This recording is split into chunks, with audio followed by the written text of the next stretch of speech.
Hello, everyone. Thanks for joining us and talking about the show. We are here to discuss the newest episode of, well, not even just the newest, the very beginning of season 2 of X-Men 97, all the way up into the present episode, which is episode 4. It's been a lot that's happened. We got a whole bunch of stuff to cover. Um, I'm not here alone. My name is Caesar Superior, but again, I'm not here by myself. I'm joined by my co-host, Vibrator Vic. What's up, though? Let's have. You know what? Overall thoughts. So, what do you feel about this second season? One, did you? Because I don't think we covered the first season, but did you watch the first season at all? Oh, of course. I mean, Okay. I watched the original. Oh, I'm okay. old enough to remember '97. So, you know, Okay. I as soon as the opening credits went on, I just wanted to grab a bowl of cereal and sit on the Mm, floor in front of the TV hmm. because this was definitely given '97, and I loved it. It definitely brought back memories from the original show, and it's certainly connected to the original show. For So sure. I certainly appreciate that. So with that being said, like they're clearly catering to the older crowd with this, but at the same time, I think this is one of those perfect shows that fathers can watch with their kids Okay. because they're definitely transitioning to just something new, like which is the great thing about animation because you can always add to the story, Hmm. and they're doing that with this, and they're doing it well. I mean, I don't know how familiar you are with all of this, right? A little bit. But there's a lot of people that are very very familiar, and I'm sure there's gonna be mixed reviews. You know what I Ah, mean? okay. But yeah, it's highly entertaining. Very, very highly entertaining. Yeah, I was entertained as well. I found myself being entertained just by the overall action of things and the fast pace. I love that it's like a quick 25-minute kind of watch. Hmm. I like Hmm. the vibrancy of the colors while still like staying true to the like original animation style. I thought that's really cool. Yeah.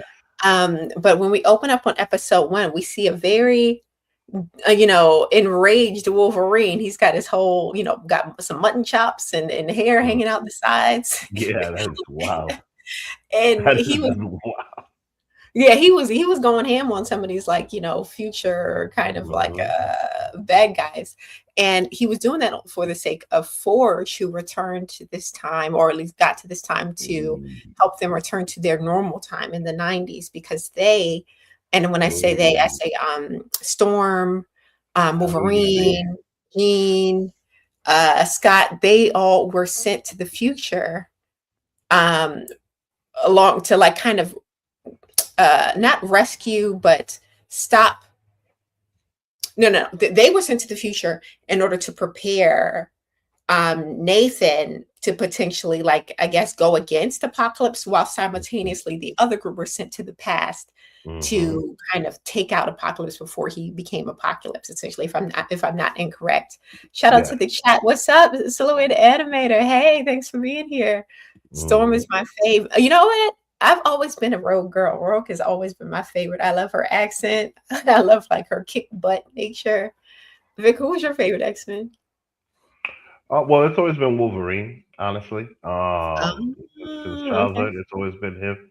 Now, as far as the girls go, I agree with you when it comes to Rogue, Uh-huh. and Rogue is it's awesome. probably because she reminds me a little bit of Poison Ivy, and like, Really? What, the red yeah, hair, maybe? yeah, the red hair, the body shape, and the fact that you can't touch They all got them it. same body shape. They give the woman that standard big breast, big hip body shape. They all got the same hips and TNA. Hey, man. But to bring it back to the episode, right? We have, of course, our Jean Grey and our Scott Summers, and they are speaking to Nathan, who doesn't at this point know that he's their son. Mhm. And of course, Storm is kind-hearted, right? Even though she's like very powerful, mega level mutant. She says, "Okay, well, you guys give them opportunity to at least say goodbye to their kid before we take him back to present time, right?" Mhm. Jean and them get it in their mind, oh, we're just going to take Nathan and we're not going to return. It's like I don't know what they thought was going to happen. Like it seems as if they like just completely disregarded the whole plan and was like, "F it, we're going to take him back with us so he doesn't become Cable." I guess I don't know. It I was mean, there all. were things that they didn't see.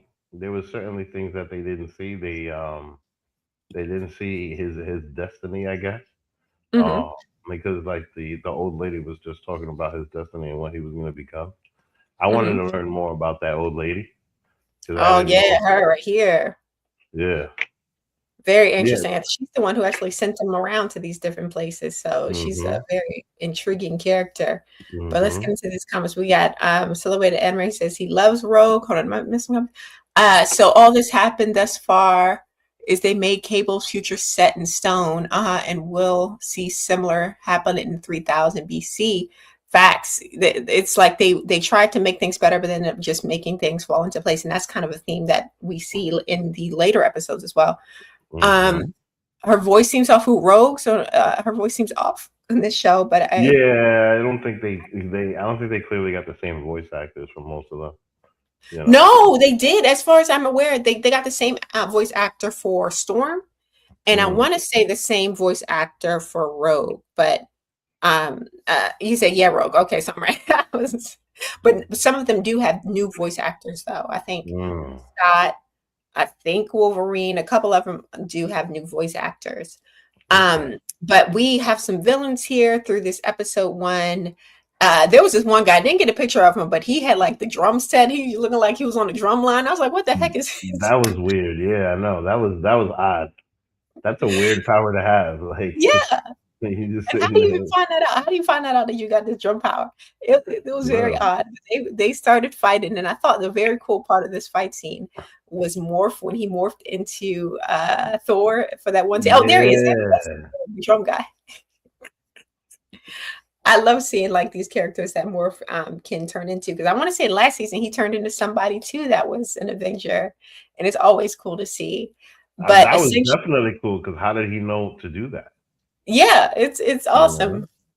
But we do see later in these episodes, and again from season one that there's an interconnected universe there. So the Avengers are in the same universe canonically, at least in this universe of X-Men. Mhm. It makes me wonder how they're going to tie in um the X-Men into this upcoming movie that we have, the Doomsday or whatever coming out, Mm. because I know that they did that thing where they um announced the actors that were going to be in the movie, and they haven't yet said if Hugh Jackman is going to be in the movie or not. Mm. And I think given what we see in this final fourth episode, that could be a potential way for um Hugh Jackman to come into the movies, because we'll just go a little bit out of order. Because at the final, like almost like in credit scene, we see Wolverine teaming up with Captain America over Nice. this Weapon X file, right? So I'm like, oh, are they gonna do this in the movies? Is this how they're gonna? Is it gonna be like an end credit scene where we see Hugh Jackman coming up in the Wolverine outfit talking to Captain America? Because that would be cool. That I would would, be cool. I would That freaking would be love cool. I mean, and both of them are old enough to do old stuff because yeah, Wolverine yeah, is like yeah. 100 years old, and same thing with Captain America. So like, Yeah, they know each I, other. Like he was like, it's been a while, or so 50 years, or something. He said. mm, We got Silhouette Edwards. I think they just look like the 90s versions, but these are 1000% the Fox continuity versions with comic accurate outfits facts.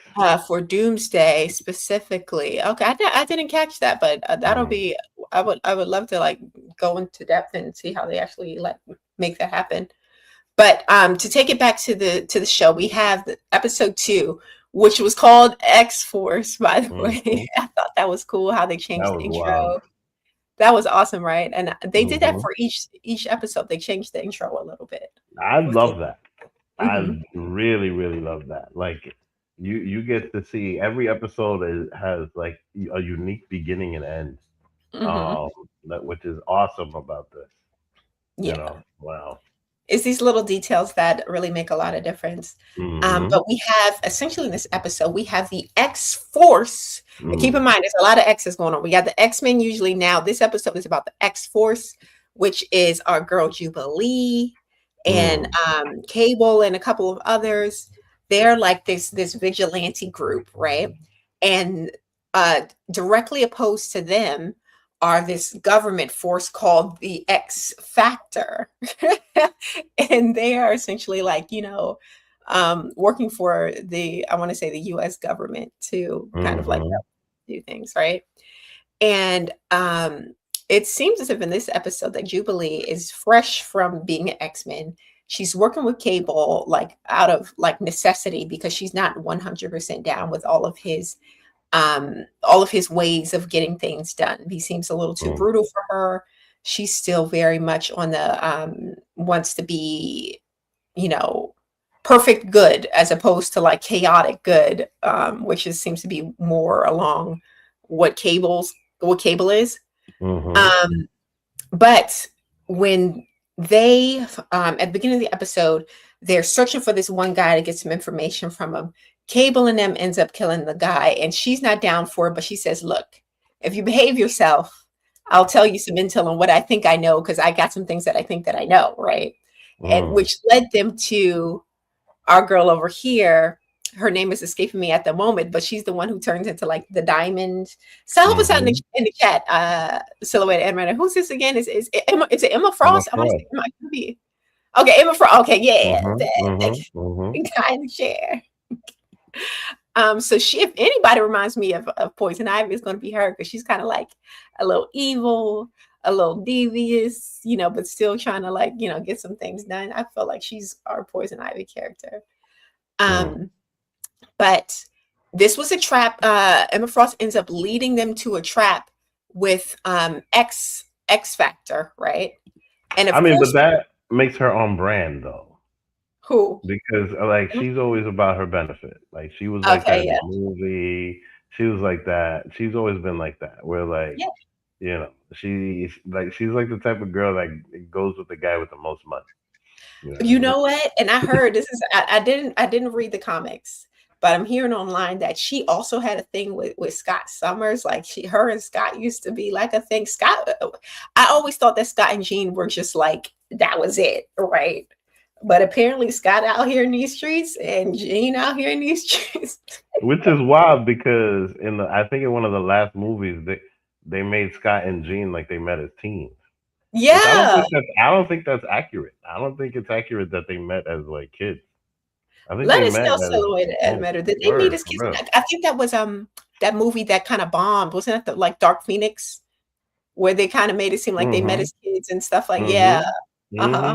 Mm-hmm. Mm-hmm. The one that everybody hates. Yeah, the one that everybody he said Emma and Scott flirted in the Wolverine and X-Men cartoons from 2008. Oh yeah, Yeah, X-Men read X-Men that. Evolution. I remember that one. That was a good one. Um, but yeah, so she leads them to a trap. Jubilee gets taken, but she was able to kind of like pull on the heartstrings of Polaris because she was also like an X-Men and Mm-hmm. previously Mm-hmm. she kind of lets her out. That So scene we was get this that scene whole was brilliant. yeah with I really like the fight scene, even though I'm not that big of a fan of Jubilee. I think her powers are a little useless.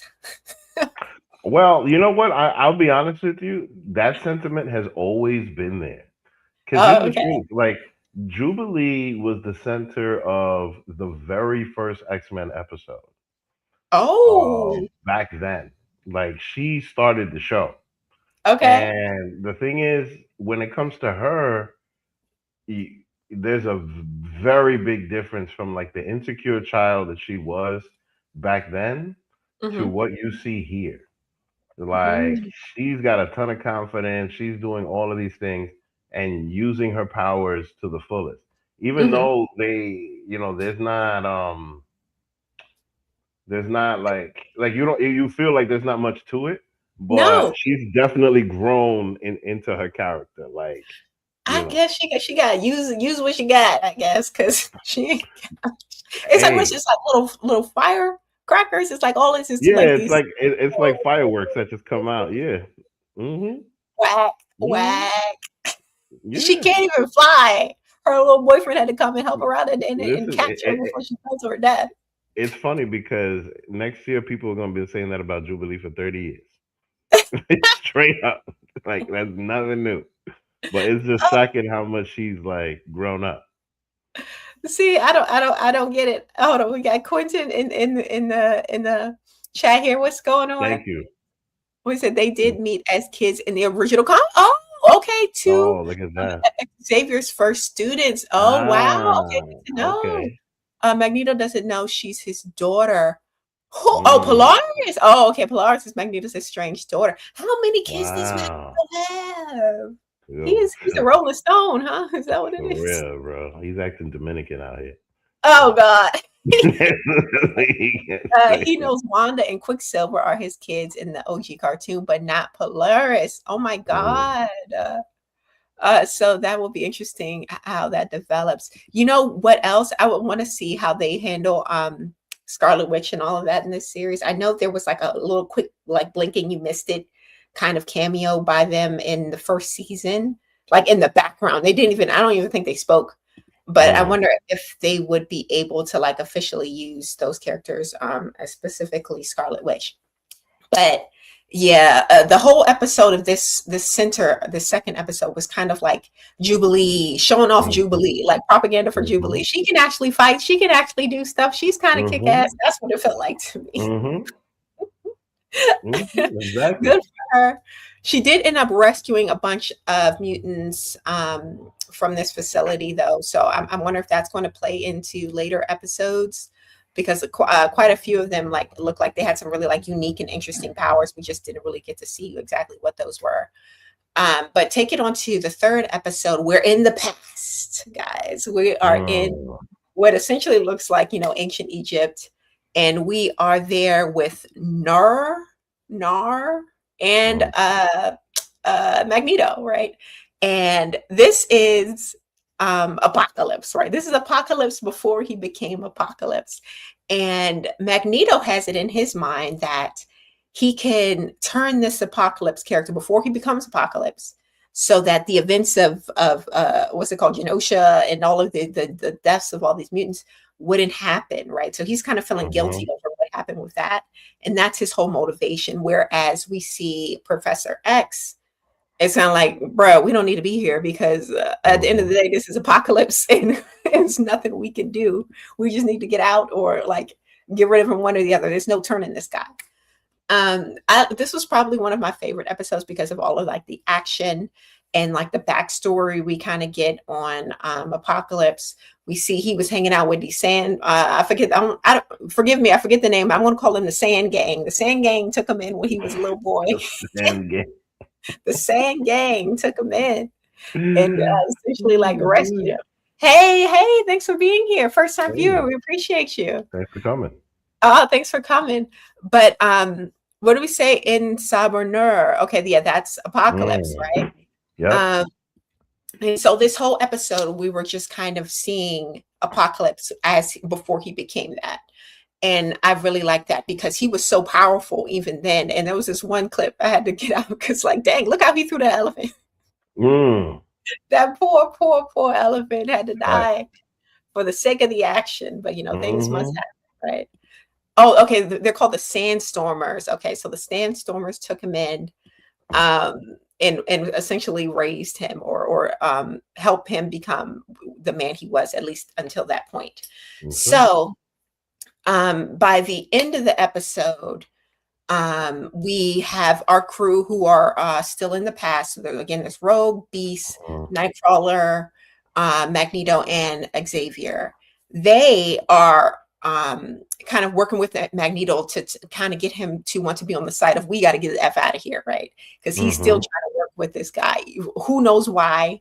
Is a dumb, like self-absorbed kind of thing. It's like he doesn't really look at what's going on. He's looking more at his guilt.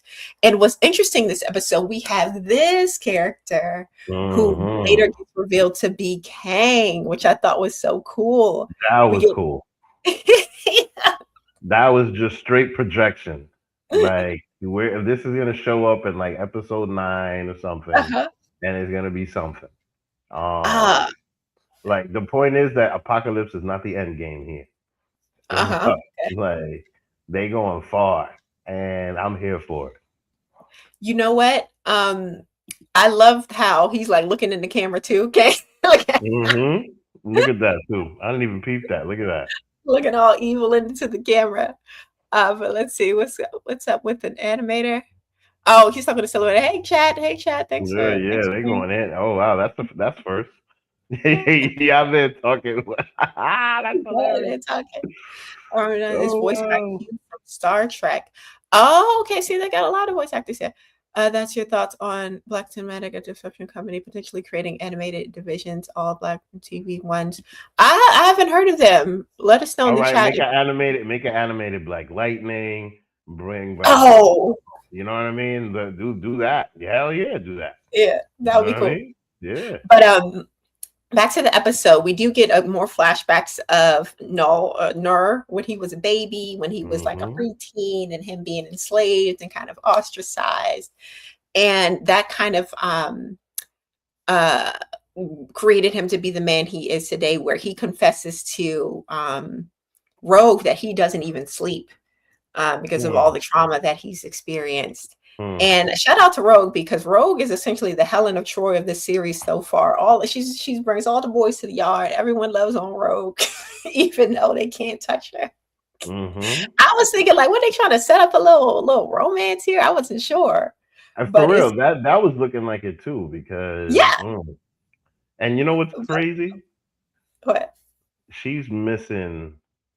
She's missing Remy. who? She's missing Gambit Oh, Gambit. Yes, because yes. in the original show, Hmm. Gambit did not care. Hmm. Gambit, and this is what they say about Frenchmen. Like they do not stop. You know Uh-huh. what I mean? Like Gambit did not care that they couldn't touch. He Uh-huh. would flirt his ass off with her. And now Yeah. that he's not around, that's who she's thinking about the most. I can kind of see it because she's got that little southern twang. He's got that little Hmm. Creole twang. They kind of like Hmm. jive and mix.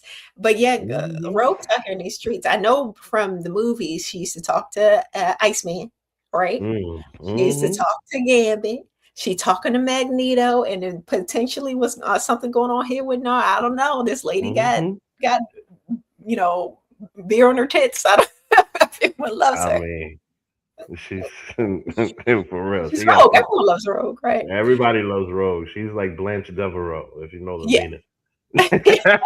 You know what I'm But saying? essentially, when everyone has wanted to put it up to a vote on whether or not they leave or not, Cable was like, "Yeah, we need to use this time little bracelet I got on to get back to our time in the '90s."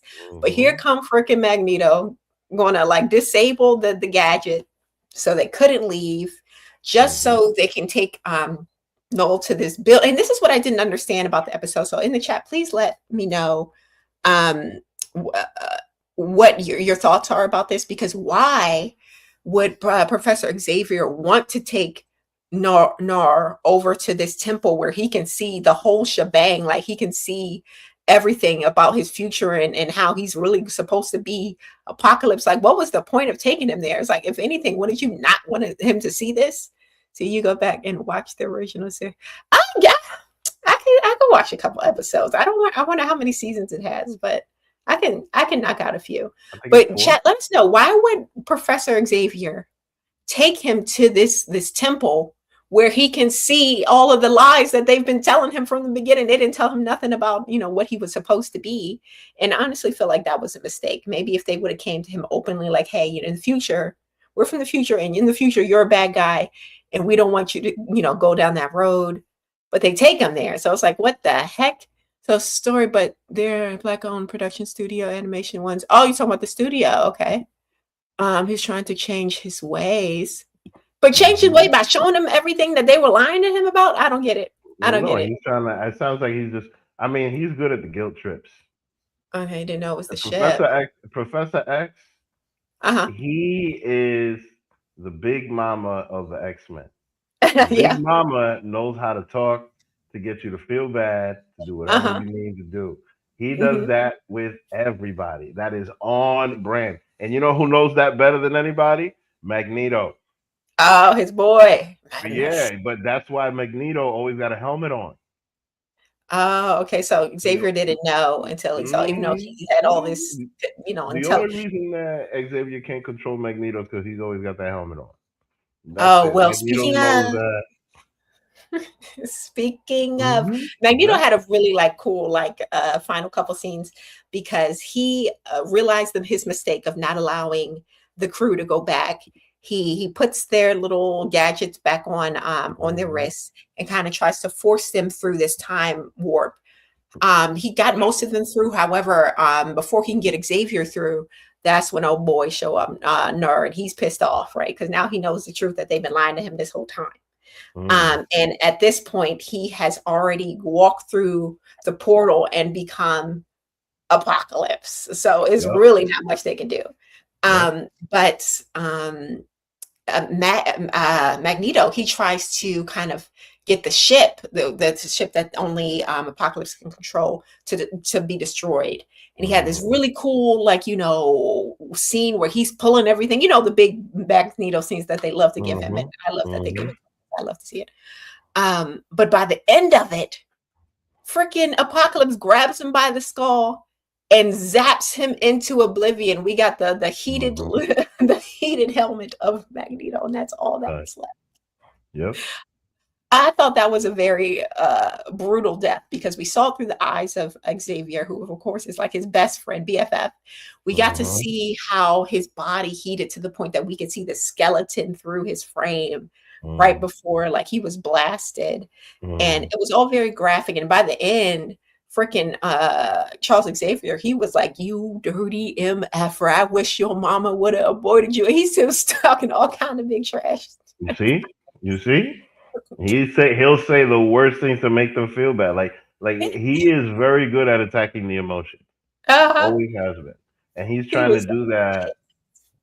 He's trying to do that to Apocalypse, somebody that's all powerful. Like, uh-huh. And you he didn't know? give a damn. He said, "Oh, it's." He said something about essentially to the point of I'm too powerful to worry about ants, and walked right over him. Mhm. But what an Which is the ending, man! ultimate So, diss. yeah, what an ending.